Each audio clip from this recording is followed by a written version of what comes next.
ونستغفره ونعوذ بالله من شرور أنفسنا ومن سيئات أعمالنا من يهده الله فلا مضل له ومن يضلله فلا هادي له وأشهد أن لا إله إلا الله وحده لا شريك له وأشهد أن محمدا عبده ورسوله أما بعد فإن خير الحديث كتاب الله وخير الهدي هدي محمد صلى الله تعالى عليه وسلم وشر الأمور محدثاتها وكل محدثة بدعة وكل بدعة ضلالة وكل ضلالة في النار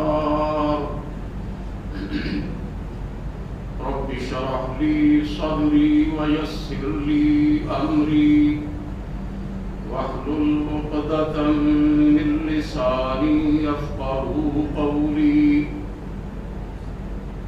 أعوذ بالله السميع العليم من الشيطان الرجيم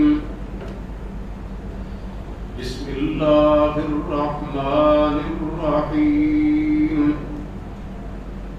الحج أشهر معلومات فمن فرض فيهن الحج فلا رفث ولا فسوق ولا جدال في الحج وما تفعلوا من خير يعلمه الله وتزودوا فإن خير الزاد التقوى واتقون يا أولي الألباب.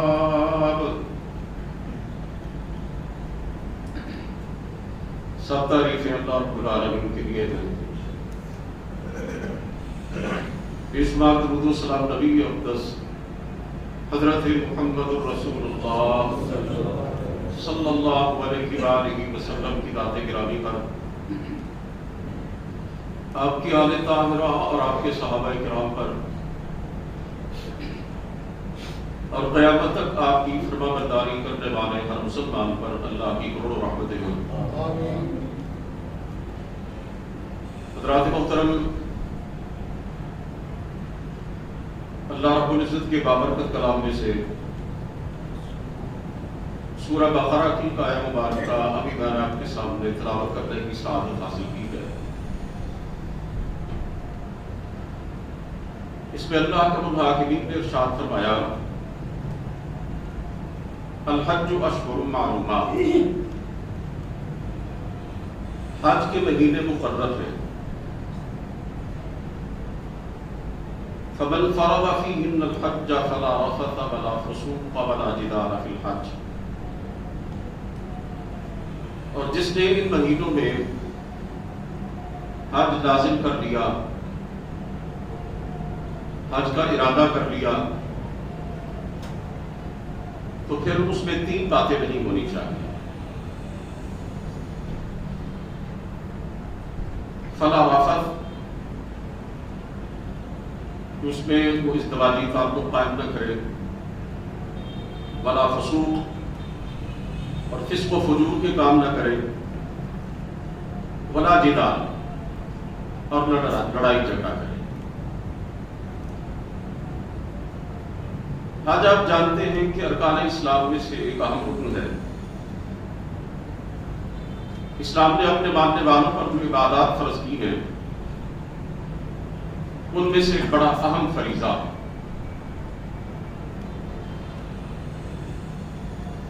حج کی فضیلت کے حوالے سے آپ نے بہت کچھ سنا ہے. میں صرف سرکار دو عالم صلی اللہ علیہ وسلم کا ایک فرمان اس حوالے سے آپ کو سنانا چاہتا ہوں. آپ صلی اللہ علیہ وسلم نے فرمایا کہ جو شخص حج کی طاقت رکھتا ہے، استطاعت رکھتا ہے،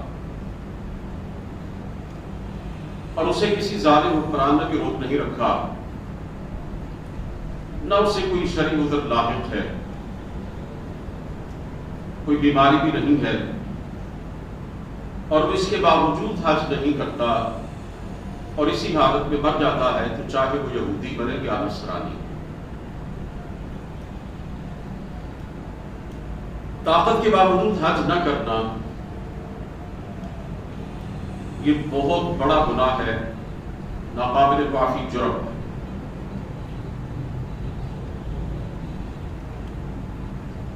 قرآن کریم کی پڑھی ہوئی آیت مبارکہ میں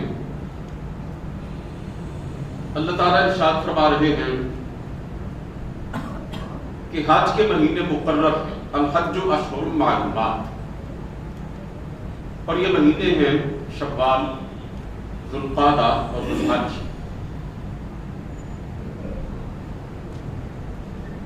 شوال کے شروع ہونے کے بعد ہی کوئی مسلمان احرام باندھ کر حج کے ارادے سے نکل سکتا ہے۔ اس سے پہلے دنیا میں سے کوئی شخص بھی احرام باندھ کر حج کے ارادے سے نہیں نکل سکتا، یعنی انہی مہینوں کے اندر حج ادا ہوتا ہے۔ یہ مطلب نہیں کیا کہ شوال اور ذوالقعدہ میں حج ہوتا ہے، مطلب یہ ہے کہ شوال سے پہلے کوئی بندہ حج کے قصد سے اپنے گھر سے روانہ نہیں ہو سکتا، احرام باندھ کر حج کی نیت سے نکل نہیں سکتا، ورنہ جو مناسک کے حج ہیں وہ تو آپ کو معلوم ہے ذوالحجہ کے مہینے کی جو طے شدہ تاریخیں ہیں انہی کے اندر ادا کیے جاتے ہیں۔ تو اللہ فرماتے ہیں کہ جو شخص حج کرے تو پھر وہ ازدواجی تعلقات سے اور فسق و فجور کے کاموں سے اور لڑائی جھگڑے سے بچ کر رہے۔ اس کی وجہ یہ ہے کہ حج کے دوران ایسے اسباب پیدا ہو جاتے ہیں کہ جن کی بنا پر ایک شخص سے یہ بات سرزد ہو سکتی ہے کہ وہ ان تینوں کاموں کے اندر ملوث ہو جائے۔ حالت احرام میں ازدواجی تعلق قائم کرنا منع ہے۔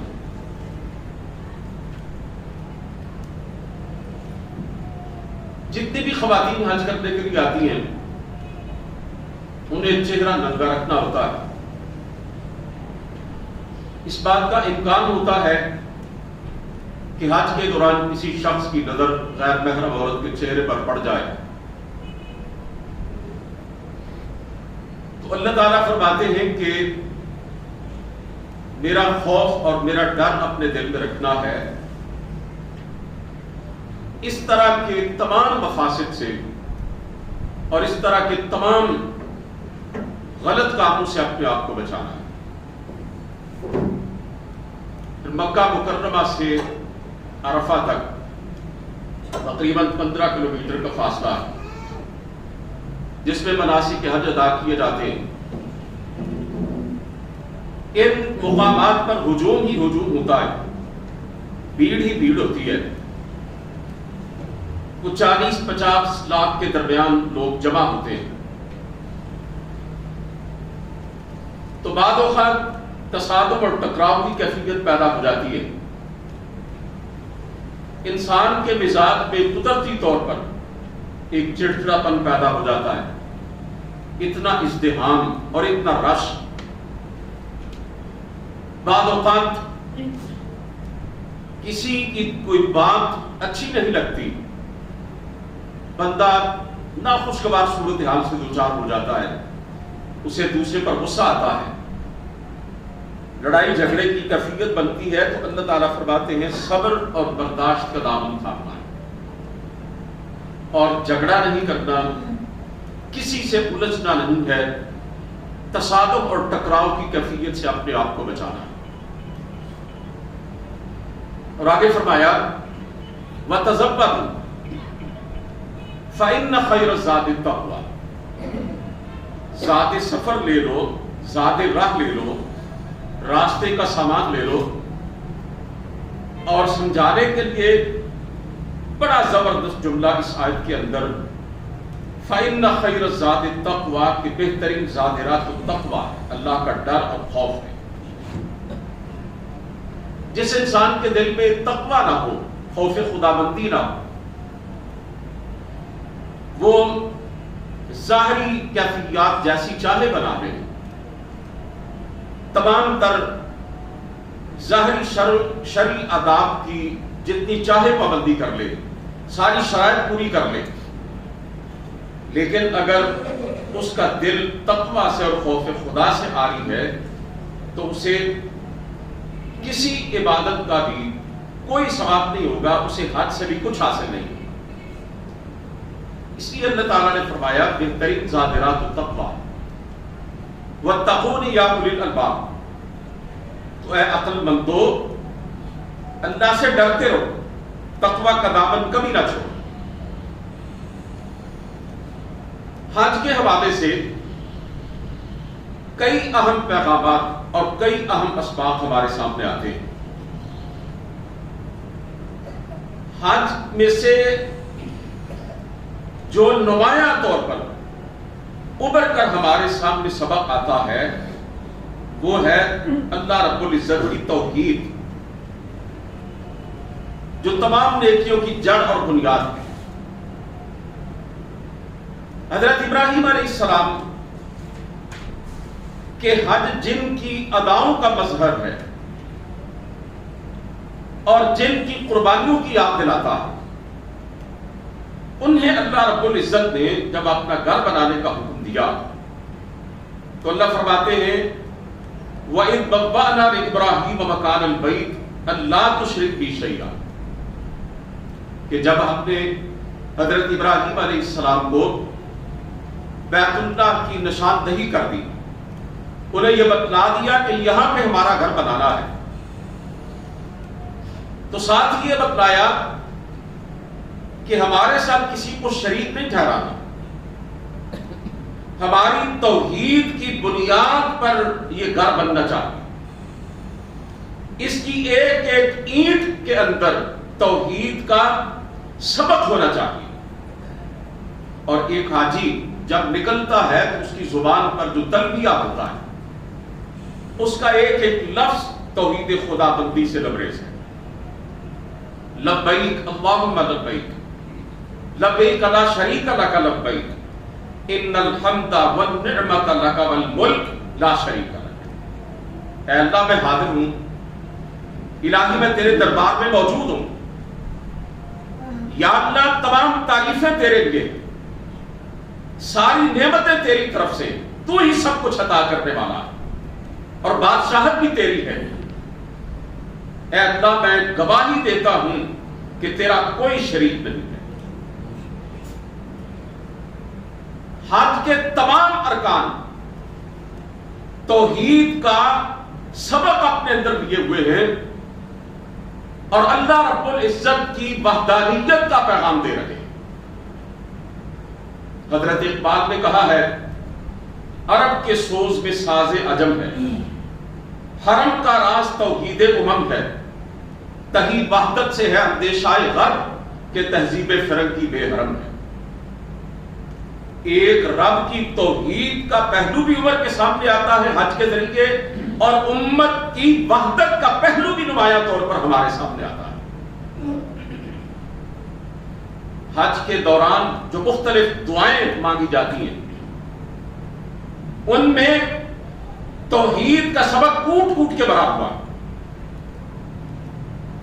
ایک حاجی جب سعی کے دوران صفا اور مروہ پہ جاتا ہے تو اسے کون سی دعائیں پڑھنا ہوتی ہیں؟ لا الہ الا اللہ وحدہ لا شریک لہ، لہ الملک و لہ الحمد وہو علی کل شیء قدیر، الحمدللہ الذی نصر عبدہ وصدق وعدہ وہزم الاحزاب وحدہ. اللہ کے سوا کوئی معبود برحق نہیں ہے، وہ یکتا ہے، اس کا کوئی شریک نہیں ہے، بادشاہت بھی اسی کی، تعریف بھی اسی کی، وہ ہر چیز پہ قدرت رکھنے والا ہے۔ سب تعریفیں اللہ کے لیے ہیں جس نے اپنا وعدہ سچ کر دکھایا، اپنے بندے کی مدد کی اور کفر کے سارے لشکروں کو تنہا اس مالک نے شکست دی۔ عزیزان محترم، جب ایک بندہ مومن بیت اللہ الحرام میں پہنچا ہوتا ہے تو وہ اپنے ایک ایک عمل سے اس بات کا اعلان کرتا ہے کہ میں شرک سے بری و ذمہ ہوں، میرا اس سے کوئی تعلق نہیں اور میں اللہ کی توحید کا علمبردار ہوں۔ یہ وہ پہلا گھر ہے جو اس لیے بنایا گیا تھا کہ لوگ ایک رب کی بندگی کریں، ایک پروردگار کی عبادت کریں۔ ان اول بیت وضع للناس للذی ببکہ مبارکا وہدی للعالمین۔ اللہ فرماتے ہیں زمین کی اس تختے پر جو سب سے پہلا گھر بنایا گیا لوگوں کے لیے کہ وہ اپنے رب کی عبادت کریں، وہ یہی بیت اللہ الحرام ہے جو مکہ مکرمہ کے اندر ہے۔ بڑا بابرکت ہے، پوری کائنات کے لوگوں کے لیے رشد و ہدایت کا ذریعہ۔ قدم قدم پر اللہ سے مانگا جاتا ہے، ہر موڑ پر اللہ دعائیں قبول کرتا ہے۔ ایک حاجی جب میدان عرفات میں موجود ہوتا ہے اللہ تعالیٰ کو بڑا محبوب ہوتا ہے، اللہ کو اتنا پسند آتا ہے کہ جو دعا کرتا ہے اللہ اسے قبول فرماتے ہیں۔ افضل الدعاء دعاء العرفہ، آپ صلی اللہ علیہ وسلم نے فرمایا بہترین دعا وہ ہے جو میدان عرفات کے اندر کی جاتی ہے۔ حج تو بتلاتا ہی یہی ہے، مانگنا بھی اللہ سے ہے، سر بھی اس کے سامنے جھکانا ہے، اسی سے تمام مراسم عبودیت استوار کرنے، اسی کی بندگی کرنی ہے۔ بعض اوقات ہمارے مسلمان بھائی حج کے لیے موجود ہوتے ہیں، مکہ مکرمہ میں بیت اللہ الحرام میں ہوتے ہیں، لیکن انہیں توحید کا سبق یاد نہیں ہوتا، انہیں معلوم نہیں ہوتا ہم کس شہنشاہ کے دربار میں آئے ہیں، انہیں توحید کے احکامات کا علم نہیں ہوتا۔ ایک انگریز مصنف نے اجمیر کے حوالے سے لکھا ہے، بھارت کے اندر جو شہر ہے اور اللہ کے ایک نیک بندے ایک بزرگ کے حوالے سے معروف ہے، وہ بتلاتا ہے کہ اجمیر کے شہر کی کتنی قدر و قیمت ہے بر صغیر کے مسلمانوں کے اندر کہ ایک شخص وہاں سے حج کرنے کے لیے گیا، بیمار ہو گیا، طبیعت خراب ہو گئی، تو گھر والوں سے کہتا ہے کہ میں جب سے یہاں مکے میں آیا ہوں میری طبیعت ٹھیک نہیں ہے، تم ایسا کرو کہ اجمیر شریف میں اس بزرگ کے مزار پہ جا کے چادر چڑھاؤ میری طرف سے اور وہاں دعا کرو کہ میں ٹھیک ہو جاؤں۔ میں عرض یہ کرنا چاہتا ہوں کہ اگر مکے کے اندر جا کر اور اللہ کے گھر میں پہنچ کر اور فریضہ حج کی ادائیگی کے دوران بھی غیر اللہ کا تصور ذہن سے نہیں نکلتا اور بندہ توحید کا سبق نہیں لیتا اور اس کا یہ تصور بن جاتا ہے کہ یہاں پہ دعا قبول کم ہوتی ہے، وہاں پہ جا کے زیادہ ہوگی، اس شہر کے اندر اس مزار پہ جا کے اس بندے کی قبر پہ جا کے، تو لبیک اللہم لبیک کہنا کیا حیثیت رکھتا ہے؟ یہ جو الفاظ ہے ان الحمد والنعمت لک، یا اللہ تعریفیں بھی تیری ہے، ساری نعمتیں بھی تو ہی عطا کرنے والا ہے، تو ہی سب کچھ دینے والا ہے، یہ زبان سے کہہ رہا ہے اور عمل سے کیا کر رہا ہے؟ شفا یہاں سے نہیں ملے گی وہاں سے ملے گی۔ عزیزان محترم، حج توحید کو جس طریقے سے نمایاں کر کے ہمارے سامنے پیش کرتا ہے، کوئی عبادت اور کوئی عمل نہیں کرتا۔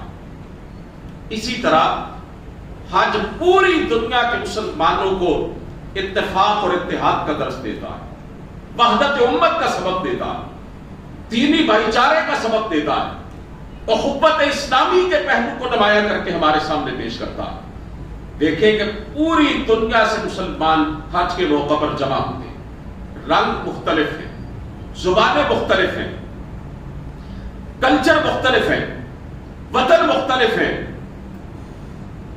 ذات، برادری، قوم، قبیلے مختلف ہیں، لیکن سب کے جسموں پر ایک رنگ کا، ایک ہی طرز کا لباس ہے، سب کی زبانوں پر ایک ہی ترانہ جاری ہے، سب ایک رب کی حمد و ثنا کے گیت گا رہے ہیں، سب ایک ہی گھر کے اندر جمع ہیں۔ افریقہ کا کالا کلوٹا مسلمان امریکہ کے گورے مسلمان کو دیکھتا ہے تو مسکراتا ہے، خوش ہوتا ہے کہ یہ میرا دینی بھائی ہے، میرے اور اس کے رنگ روپ میں اور کئی باتوں کے اندر بے پناہ فرق ہے، لیکن یہ میرا بھائی ہے اس لیے کہ میں بھی مسلمان ہوں اور یہ بھی مسلمان ہے۔ اس ایک مسکراہٹ کے اندر جو اتحاد امت کا سبب موجود ہے اسے سمجھنا کوئی مشکل نہیں ہے۔ اور وہاں پر حضرت اقبال کے یہ جملے عملی طور پر ہمارے سامنے آتے ہیں، اور پھر ان کے اندر جو ایک درد چھپا ہوا ہے وہ بھی سمجھ میں آتا ہے کہ منفعت ایک ہے اس قوم کے، نقصان بھی ایک ہی سب کا نبی، دین بھی، ایمان بھی ایک، حرم پاک بھی، اللہ بھی، قرآن بھی ایک، کچھ بڑی بات ہی ہوتے جو مسلمان بھی ایک، فرقہ بندی ہے کہیں اور کہیں ذاتیں ہیں، کیا زمانے میں پنپنے کی یہی باتیں؟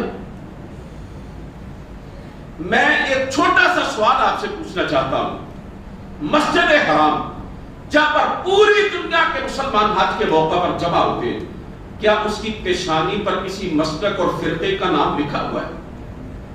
کوئی مجھے بتلا دے، کہیں اس نے پڑھا؟ تو یہ دنیا کی باقی جتنی بھی مسجدیں ہیں یہ مسجد حرام کی ہی تو بیٹیاں ہیں، کیا ان کی پیشانیوں پر مسلک اور فرقوں کا نام لکھنا جچتا ہے؟ کیا یہ اچھا ہے؟ یہ زیب دیتا ہے؟ اللہ تعالیٰ نے مسجدوں کی نسبت تو اپنی طرف کی ہے، وَأَنَّ الْمَسَاجِدَ لِلَّهِ، اللہ فرماتے ہیں مسجدیں میری ہیں۔ لوگ کہتے ہیں ہوگی اللہ کی بھی، لیکن پہلے ہماری ہیں۔ مسجدوں کی پیشانیوں پر لکھے ہوئے جو نام ہیں وہ گویا بالواسطہ یہ پیغام دیتے ہیں کہ یہ فلاں مسلک کی مسجد ہے، کسی دوسرے مسلک اور فرقے کے مسلمان نے آنا ہے تو اپنی مسجد کے اندر چلا جائے، یہاں نہ آئے۔ بعد اوقات لڑائیاں ہوتی ہیں، مسجدوں کے اندر جھگڑے ہوتے ہیں، اور یہ ایک عجیب سی بات میں آپ کے سامنے رکھنے جا رہا ہوں۔ اللہ رب العزت نے جہاں پہ حج کی فرضیت کا تذکرہ فرمایا، وَلِلَّهِ عَلَى النَّاسِ حِجُّ الْبَيْتِ مَنِ اسْتَطَاعَ إِلَيْهِ سَبِيلًا، کہ لوگوں پر اللہ کے لیے یہ فرض ہے کہ جو بھی اس گھر تک، بیت اللہ الحرام تک پہنچنے کی استطاعت رکھتا ہے وہ اس کا حج کرے۔ وَمَنْ كَفَرَ فَإِنَّ اللَّهَ غَنِيٌّ عَنِ الْعَالَمِينَ، اور جو کفر کی روش، باغیانہ روش اختیار کرے تو اللہ تو دنیا والوں سے بے نیاز ہے۔ اس آیت کے بعد صرف 2-3 آیات کے فاصلے سے یہ آیت موجود ہے جس میں اللہ تعالیٰ نے اہل ایمان کو اتفاق و اتحاد کا سبق دیا ہے۔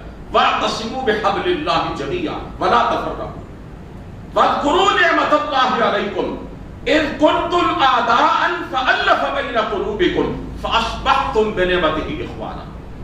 اللہ ارشاد فرما رہے ہیں، اے مومنوں سب مل کر میری رسی کو تھام دو، میرے دین پر عمل کرو پوری مضبوطی سے، اس کے ساتھ تمسک اختیار کرو، وَلَا تَفَرَّقُوا، فرقہ فرقہ مت ہو جاؤ، گروہ بندی اختیار نہ کرو، الگ الگ مت ہو جاؤ، اور اس نعمت کو یاد کرو، اللہ رب العزت کے اس کرم کو یاد کرو کہ جب تم ایک دوسرے کے جانی دشمن تھے اس نے تمہارے درمیان الفت ڈال دی، تمہارے دلوں میں محبت پیدا کر دی، اور تم اس کے فضل و کرم سے آپس میں بھائی بھائی بن گئے۔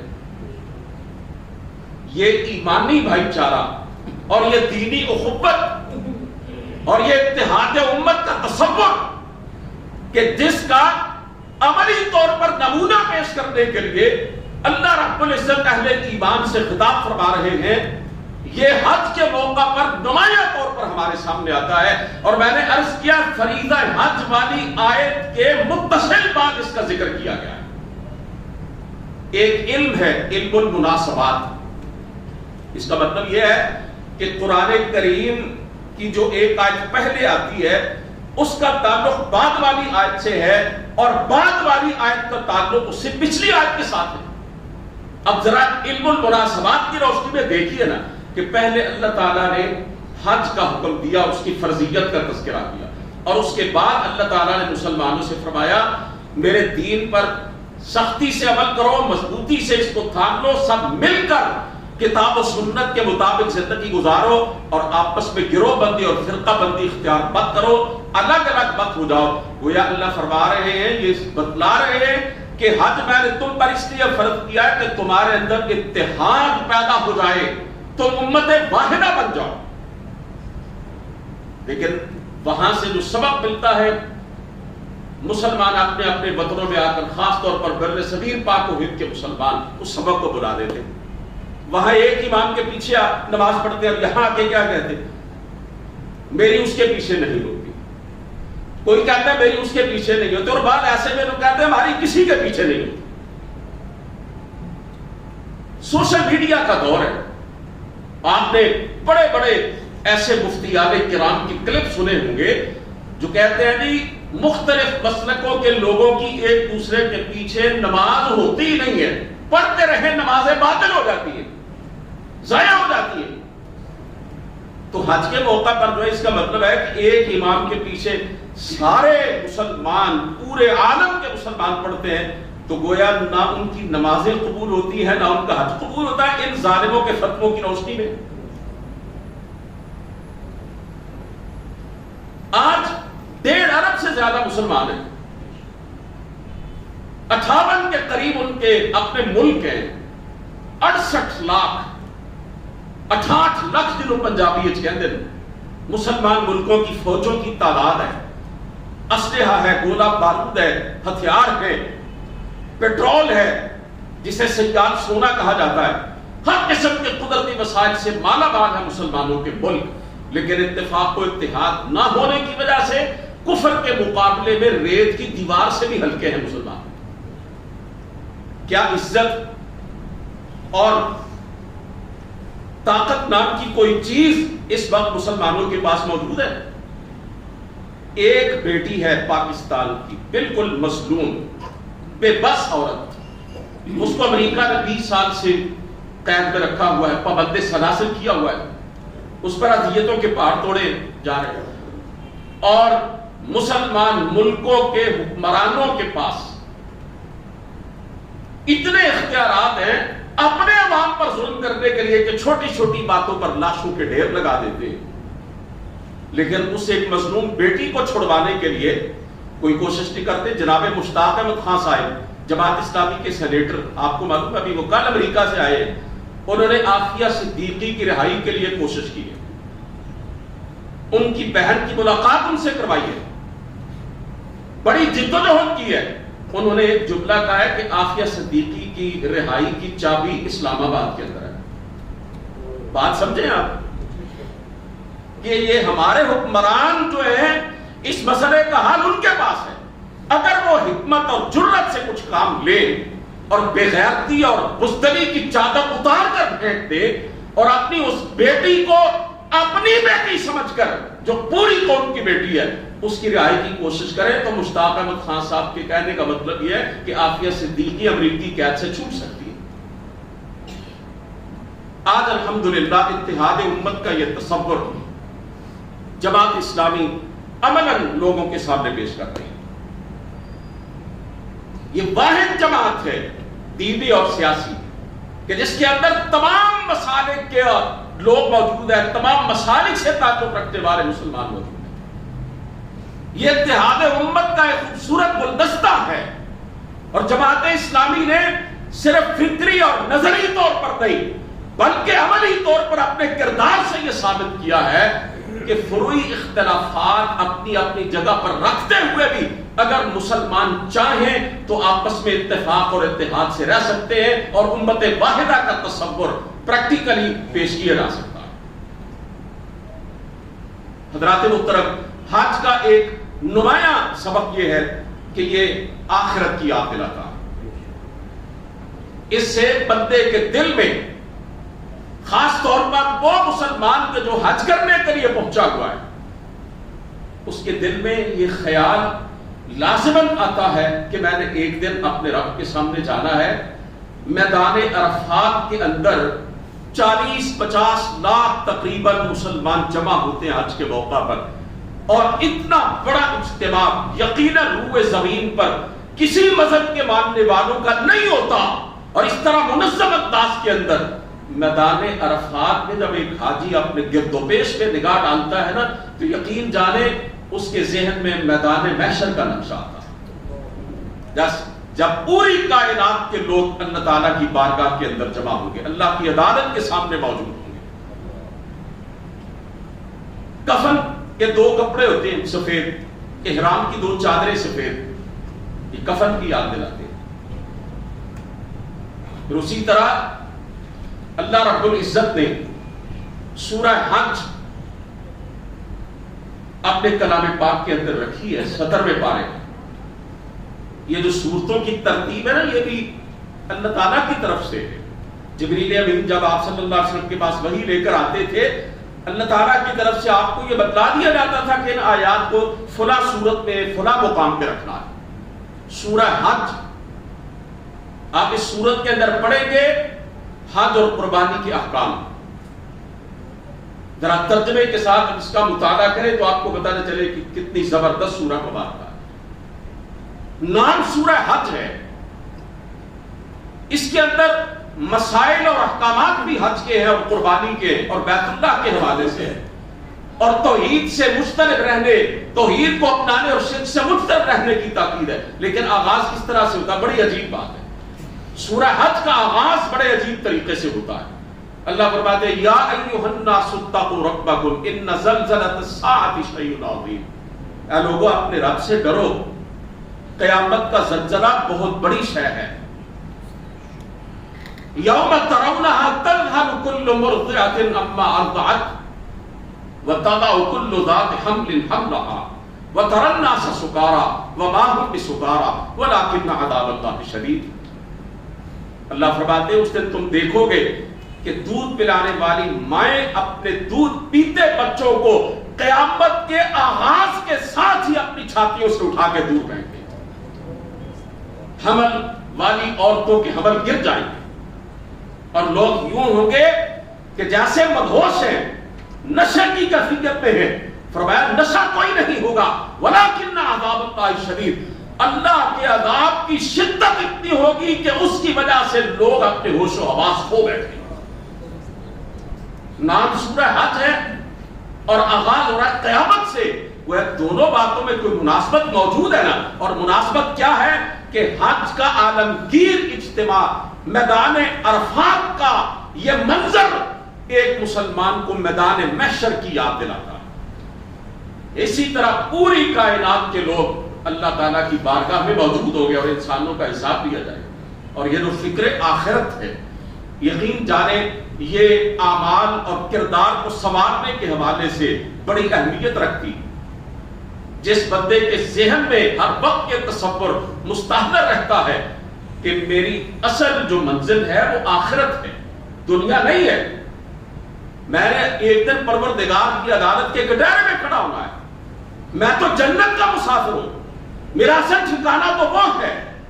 اس شخص کے کردار میں اور اس کی عادات و اطوار میں اور عام لوگوں کی کردار اور عادات میں زمین آسمان کا فرق ہوتا ہے۔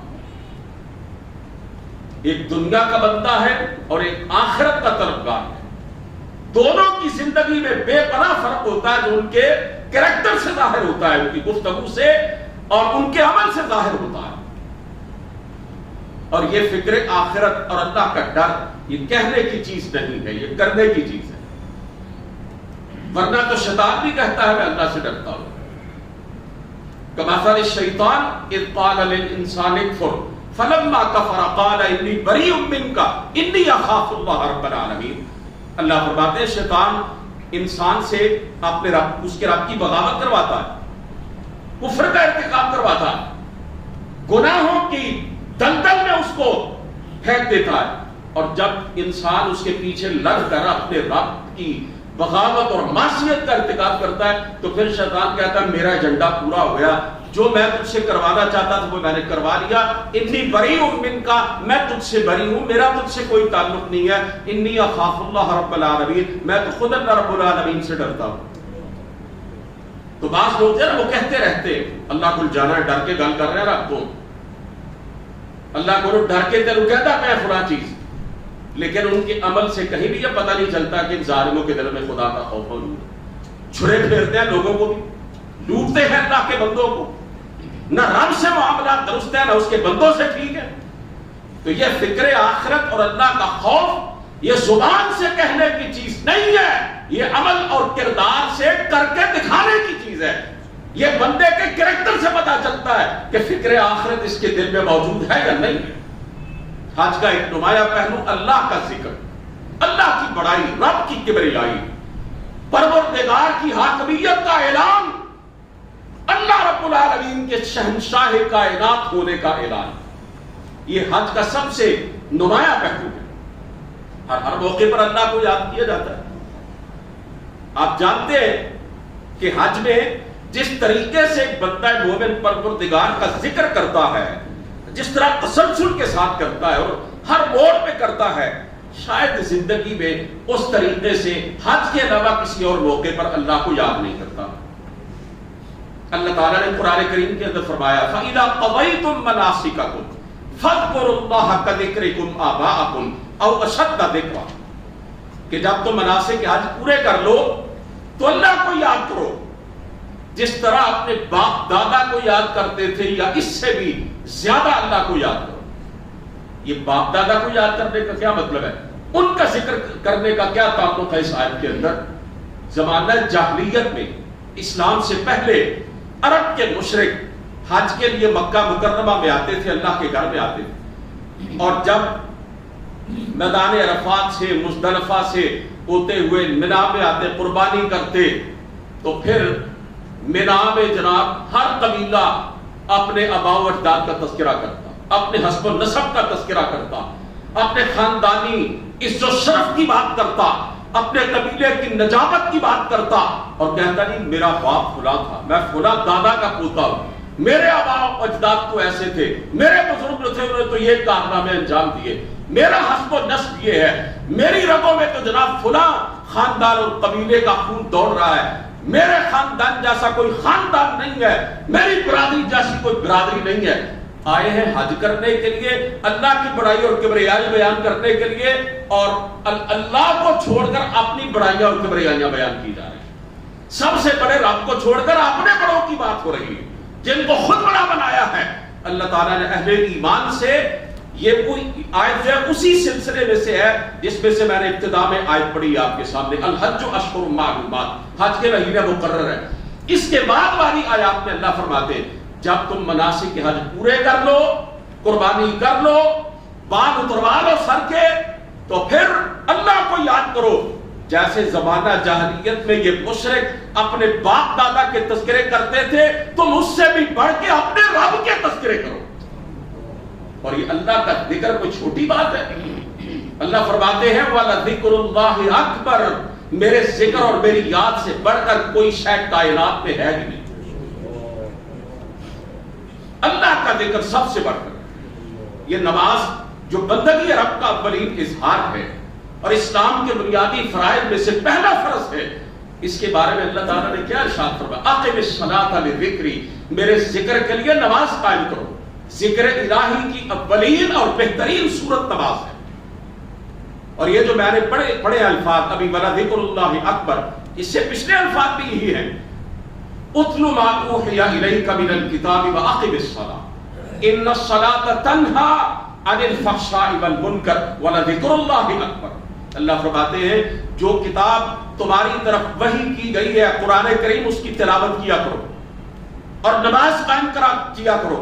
نماز بے حیائی اور برائی سے روکتی ہے، اور آگے فرمایا وَلَذِكْرُ اللَّهِ أَكْبَرُ، اور اللہ کی یاد سب سے بڑھ کر۔ حج کے موقع پر ایک مسلمان یہ تربیت لیتا ہے کہ میں نے اپنے رب کو یاد کرنا ہے۔ کیسے؟ فَاذْكُرُوا اللَّهَ قِيَامًا وَقُعُودًا وَعَلَىٰ جُنُوبِكُمْ، جیسے اللہ نے قرآن میں فرمایا کھڑے، بیٹھے اور لیٹے۔ اور جنہوں نے حج کیا ہوا ہے، اللہ تعالیٰ آپ سب کو فریضہ حج کی سعادت سے ہمکنار فرمائے۔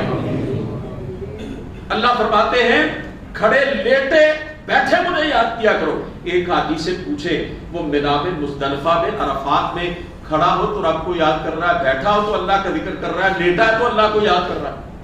تو حج ذکر الہی کے سیکھنے کا بہترین موقع. میرے عزیزوں، ایک بات یہ بھی عرض کرنا چاہتا ہوں کہ بعض لوگ جب حج کے لیے جاتے ہیں تو اعلان کرواتے ہیں، ڈنڈورا پیٹتے ہیں، بعض اخبارات میں اشتہارات چھپواتے ہیں، بعض جو شہر کی بڑی مسجد ہوتی ہے نا جہاں پہ ہزاروں لوگ جمعہ پڑھنے آتے ہیں وہاں خطیب کو رکا دیتے ہیں، یہ جی 5,000 10,000 50,000 روپے میں مسجد کے لیے دے رہا ہوں اور میں حج کرنے جا رہا ہوں. چلے مسجد کے لیے دے رہے ہیں آپ تو بہتر یہ ہے کہ بغیر بتائے دے دیں. بتا بھی دیا تو اس کا کیا تک ہے کہ آپ اعلان کروائیں ہزاروں لوگوں کے میں حج کے لیے جا رہا ہوں. حج فرض ہے، کیوں جی فرض ہے نا، نماز بھی فرض ہے. تو نماز پڑھنے کے لیے تو گھر کے باہر کھڑے ہو کے پھر اونچی آواز پکارنا چاہیے لوگوں میں نماز پڑھنے چلے آ جائیں. جیسے نماز فرض ہے، روزہ فرض ہے، اسی طرح حج بھی فرض ہے. اللہ نے استطاعت دی ہے تو جائیں خاموشی سے اور اپنے رب کو راضی کرے. اور اللہ کے رسول فرمایا من حج فلم یرفث ولم یفسق رجع کیوم ولدته امه. جس نے حج کیا اور اس میں کوئی گناہ کا کام نہ کیا اور اس میں کوئی لڑائی جھگڑے کا کام نہ کیا، اس نے تمام تر شرعی آداب کو ملحوظ رکھتے ہوئے حج کیا، اللہ کے ہاں اس کا حج قبول ہو گیا. جب واپس اپنے گھر آتا ہے گناہوں سے اس طرح پاک صاف ہوتا ہے جیسے آج ہی اپنی ماں کے پیٹ سے پیدا ہوا. یہ کوئی معمولی بات ہے حج؟ اس کے لیے دکھاوا کرنا، ریاکاری اور نمود و نمائش کا بازار گرم کرنا اور اشتہارات چھپوانا اور سوشل میڈیا پر اس کے ڈڈورے پیٹنا اور ڈھول بجانا، یہ تو اسلام کا دیا ہوا سبق نہیں ہے، یہ اسلام کی تہذیب کا سکھایا ہوا پہلو نہیں ہے. اخلاص میرے بھائیوں ضروری ہے اعمال صالحہ کی قبولیت کے لیے. اللہ فرماتے ہیں وَمَا أُمِرُوا إِلَّا لِيَعْبُدُوا اللَّهَ مُخْلِصِينَ لَهُ الدِّينَ.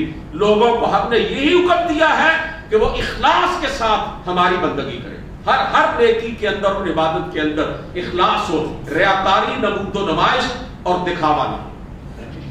آج پوری دنیا سے مسلمان حج کے لیے روانہ ہو رہے ہیں.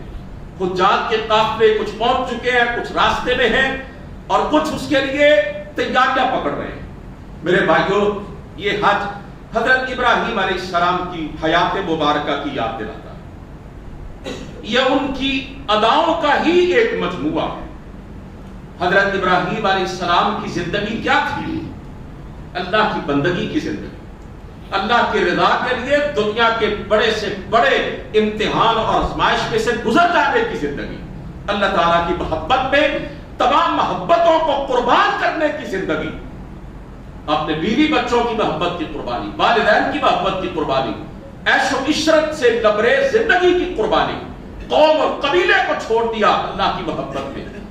یاد رکھیے ایک بندہ مومن دنیا میں اس لیے نہیں آتا کہ وہ عیش کرے، آرام کرے، وہ ناز و نعمت کی زندگی گزارے، سہل پسندی اختیار کرے اور دنیا میں ایسے جیے جیسے کہ کافر رہتا ہے، کہ دنیا کو جنت بنانے کی فکر ہر وقت اس پہ سوار رہے اور اپنے بیوی بچوں کی وہ سہولیات اور آسانی کے لیے ہی کولو کے بیل کی طرح جتا رہے. نہ ایک مسلمان کی زندگی اظہار کی زندگی ہے، قربانی کی زندگی ہے، رب کی رضا کے لیے دنیا کی باطل قوتوں سے ٹکرانے کی زندگی ہے. ایک بندہ مومن کی زندگی حضرت ابراہیم علیہ السلام کی زندگی کا عکس ہونا چاہیے، پرتو ہونا چاہیے کہ ساری کائنات جاتی ہے تو جائے لیکن اللہ رب العالمین کی بندگی اور عبادت کا جو دامن ہے وہ ہاتھ سے نہ چھوٹنے پائے. ساری دنیا ناراض ہوتی ہے تو ہو جائے لیکن پروردگار عالم ناراض نہ ہو. وقت کافی ہو چکا ہے، میں یہ الفاظ پر اکتفا کرتا ہوں. حج کا جو پیغام ہمارے سامنے آتا ہے اور جو شریعت کا منشا ہے اور حج کے ذریعے جو مسلمان کی ایک تربیت ہوتی ہے اس کے چند ایک پہلو میں نے آپ کے سامنے رکھے ہیں. اللہ تعالیٰ سے دعا ہے کہ وہ ہمیں دین کی سمجھ عطا فرمائے اور